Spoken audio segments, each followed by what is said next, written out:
ஊழல் இல்லாத இடமே கிடையாது. இன்னும் சொல்ல போனா ஊழல் தானங்க, அது சும்மா அப்படியே இருக்குங்க. நார்மலைஸ் செய்யக்கூடிய அளவுக்கு இந்த ஊழலை உருவாக்கி இருக்கக்கூடிய பெருமை திராவிட முன்னேற்ற கழகத்தை மட்டுமே தான் சேரும், சும்மா கிடையாதுங்க. 1977 புரட்சித் தலைவர் எம்ஜிஆர் அவர்கள் ஆட்சி கட்டிலுக்கு அமர்வதற்கு முன்பாக ஊழலுக்காகவே ஒரு ஆட்சி கலைக்கப்பட்டது என்றால் இந்த திராவிட முன்னேற்ற கழகத்தின் ஆட்சி தான். அன்றிலிருந்து இன்று வரைக்கும் அந்த குடும்பத்தின் தலைமைகள் தான் மாறி இருக்கே தவிர கட்சி தலைமையும் மாறல, இந்த ஊழலும் மாறல, மக்களோட தலையெழுத்தும் மாறல. இப்படிப்பட்ட ஒரு அவல சூழல்.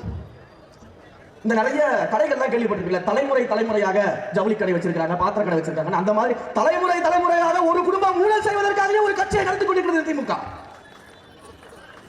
கேட்டா ஊழலை ஒழிக்க வந்த மகாத்மாக்கள் போல பேசுவாங்க. எந்த இடத்துல நீங்க ஊழல் ஒழிச்சிட்டீங்க? டாஸ்மாக்ல 1000 கோடி ரூபாய் ஊழல் செய்வீங்க. டாஸ்மாகே முதல்ல கேடு.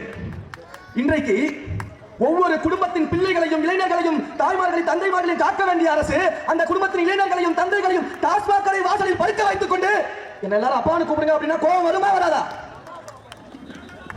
இப்படிப்பட்ட அப்பாவா இருக்கணும்.